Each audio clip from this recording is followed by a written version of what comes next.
And now we're going to conclude our series on the Native Americans with one more great empire, the Incan Empire. We're taking a look, before we looked at the Aztecs and the Mayans of Central America and Mexico. Now we're heading to South America to look at the culture of the great Incan Empire. Okay, this is in South America. So what you're going to do is use the map below to determine which modern countries are part of the Incan Empire. So you take a look along the coast here of South America made up the Incan Empire, and now today the current countries of the Incan Empire. Give me a minute to do that.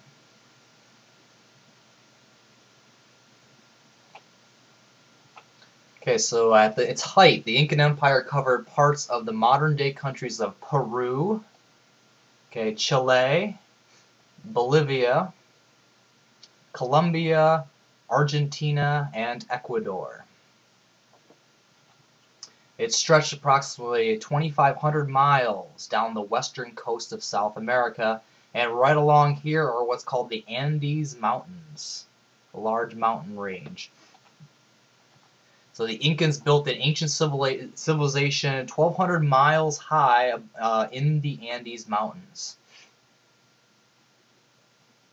So the civilization, they were called the Sky People, and you'll see why.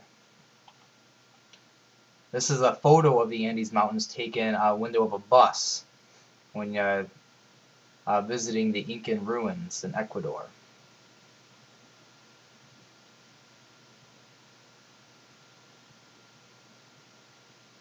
These are clouds, so you're up in the mountains, very far. Okay, the Incan capital was located in Peru, right here.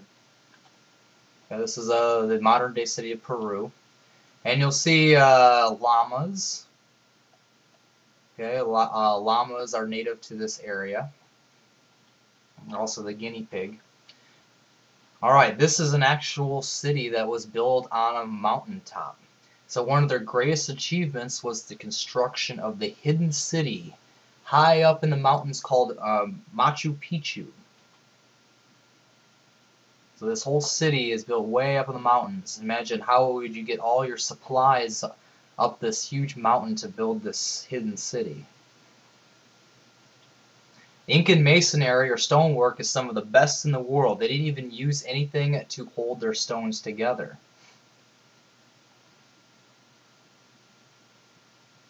This is a more Incan Masonry. Just like the Aztecs, the Incans formed an empire by conquering neighboring tribes.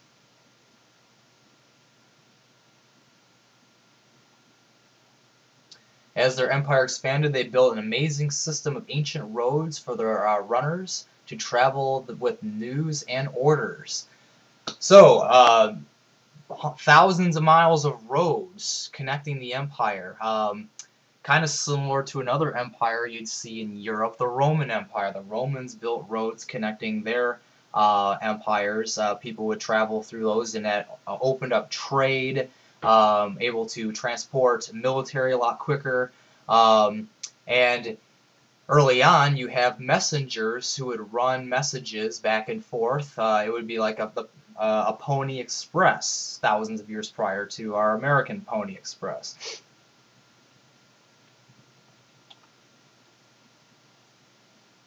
Okay, the empire eventually included 14,000 miles of roads and reached over 10 million people. So roads are very important in keeping an empire together. Information, these were the information highways, literally, at the time, for trade and for news. In order to survive, the Inca had to figure out a way to farm on the steep mountainsides on which they lived. So how do you do it? So how do you live in a mountain? And how do you farm in a mountain?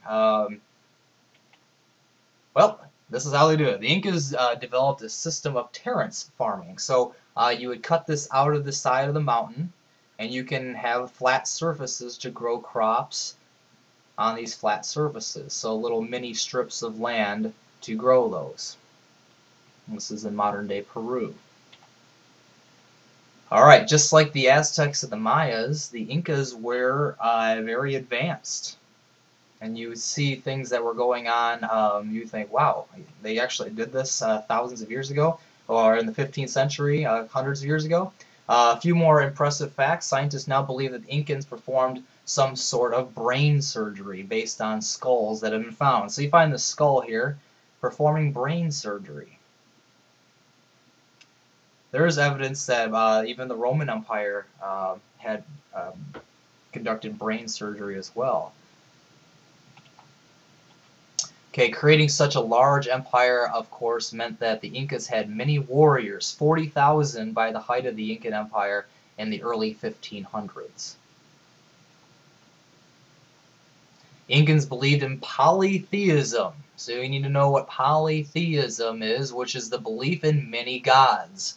The opposite of polytheism would be monotheism, the belief in one god. So we're going to take a look at different Native American religions in more depth.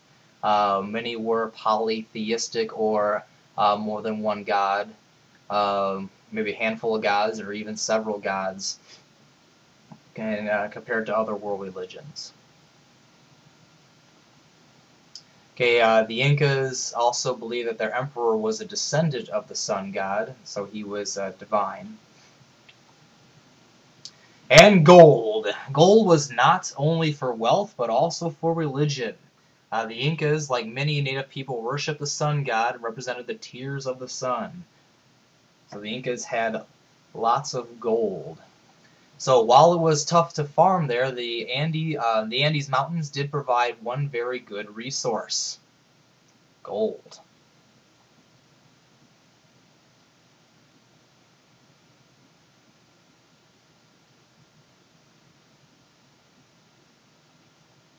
It was also worn by nobles and priests in order to honor the sun god. So they did appreciate gold, but when the Europeans come, the Spanish come and see all this gold, it's going to make them go a little crazy, to the point where they're going to want to conquer the entire empire. So gold was used in palaces and temples as well.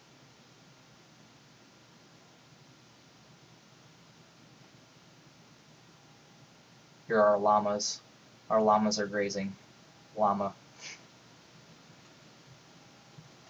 Here's a llama. Okay.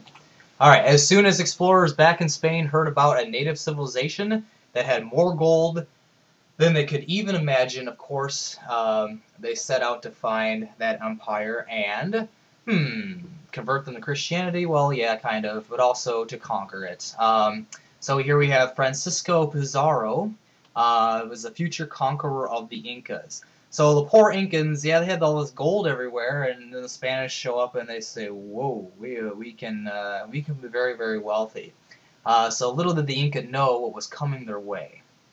And Europeans, particularly Spanish, were a little greedy, and they would kill for gold and become very wealthy. So I'm gonna show you this link in class. We're gonna talk about the lost city of the Incas, and how their civilization, along with most Native American civilizations, are taken over early by the Spanish, and then eventually the English come over, the French, the Dutch. Everybody starts coming over when the New World is found in our next unit.